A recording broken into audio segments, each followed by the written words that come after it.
Hello and welcome to The Garden Next Door. I'm Danielle and today we're talking about one of my favorite crops to grow, and that is garlic. I actually just got a small delivery, so I figured while I'm getting this in my garden, I would share with you how to plant this, the different varieties, and what's going to be the best option for you.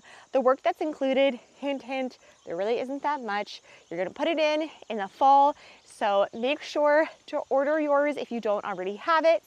And we'll talk about where you can actually get your garlic from and make sure that it's in the ground in a timely manner and everything that you need to do in order to get your first harvest in spring. So let's get started. First off, let's talk timing. Now here in Zone 7, we want to get our garlic in around mid-October to mid-November. So I did already get one small type of variety in the ground. We're now here at week 2 of October and I'm doing my second round. And if you're watching this and it's much later than that, do not worry. You really just want to get this in before the ground freezes. Garlic can be quite forgiving, so as long as you're getting it in the ground before it freezes, then that is ideal.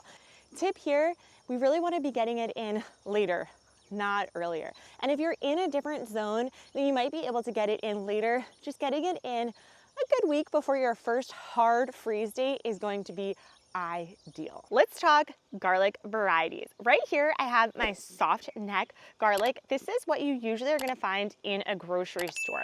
This is because they are much easier to grow. They will grow in both warm and cold temperatures, and they store for a very long time. The only thing is they don't usually have as strong of a flavor palette as, say, your hard neck garlic. Hard neck garlics are not gonna store as long. Soft neck will store for around 9 months, where a hard neck isn't going to keep for as long, hence why they're not usually in your grocery store.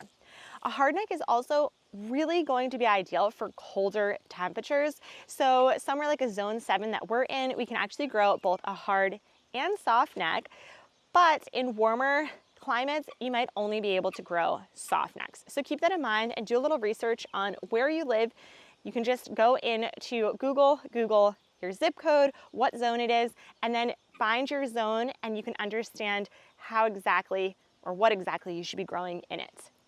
Now, once you actually get into the garlic, the hard neck is going to be a more flavorful palette, and there's great varieties in both hard and soft, so we do grow both of them in our garden. Our garlic is going to be sitting in their beds for quite a while, so we want to make sure that we're really prepping the area that they're in really nice and well, and that means that we want to add some fresh compost to their bed around 2 to 3 inches.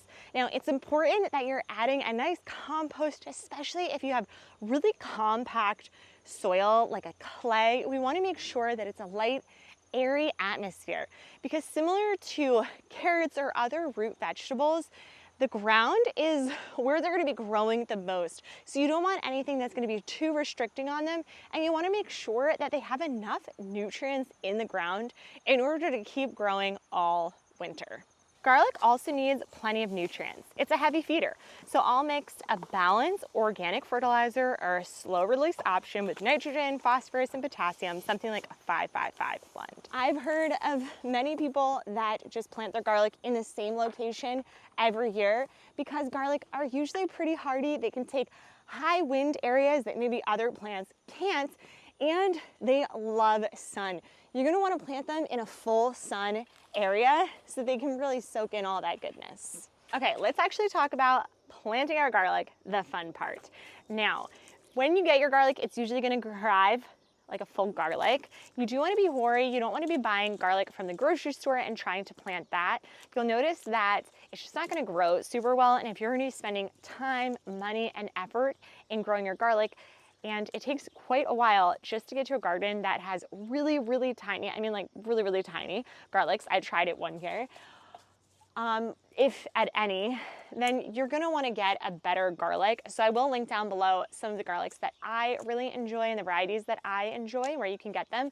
But if you are at a tight timeline, you can also source them at a farmer's market and just get organic garlic. So this should work, because the reason that garlic isn't growing when you buy it from the grocery store is oftentimes they will put growth inhibitors on garlic, and this is so that they just don't sprout in the grocery store, because nobody wants that, and it is going to make it so that you can't grow them as well.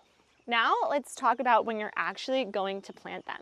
So you want to make sure that when you plant them, you are planting this pointy side up and the flat side down. So it's going to go in this general direction, your flat side on the bottom. This is because garlic is not super intuitive. It's not going to shift and turn around. So we want to make sure that we're getting it in the ground correctly. I know with a lot of other seeds in gardening, you do not have to do this, but with this, it is really important.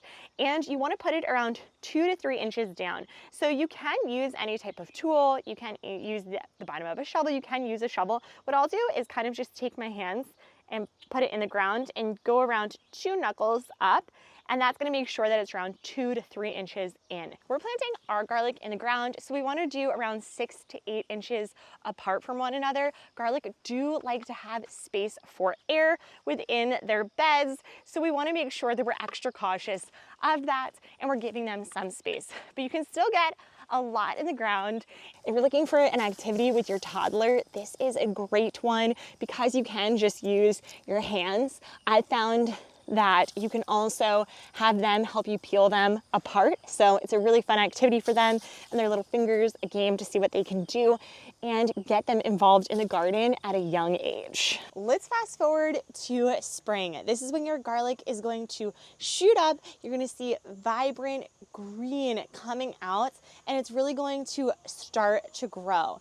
It doesn't mean that it's ready to harvest just yet, so you still do need to make sure that you're giving your garlic some love during this time. That means watering your garlic regularly. You want to make sure that your soil is wet but not soggy. You also want to be adding a nitrogen-rich feed for your soil. Something like fish emulsion is really great and something that we use all over our garden. You can also use blood meal, which is also really great for other garden items well. So we will do a liquid one, and then we actually just hook it into our hose and we'll just water it that way. It's really easy to use, and we found that it's been really successful for our garden. It does get a little stinky though. Garlic does not like a competition, so you want to be regularly weeding it. And mulching is going to be really great because it will keep your soil nice and wet, so it's the consistency and the dampness that your garlic wants, while also creating a barrier so you don't get as many weeds in this area. So continue to mulch until you're ready to harvest as well. You can do this with pine needles, leaves, or some wood chipping, straw, anything like that.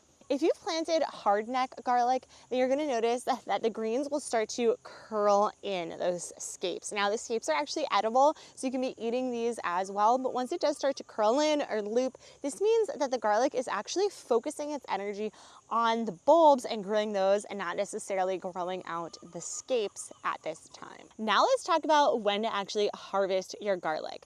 You're going to know when you can harvest your garlic by the looks of the leaves. So this is usually going to be mid-June to July time period here in Zone 7, and that is when your greens are starting to turn brown and die back.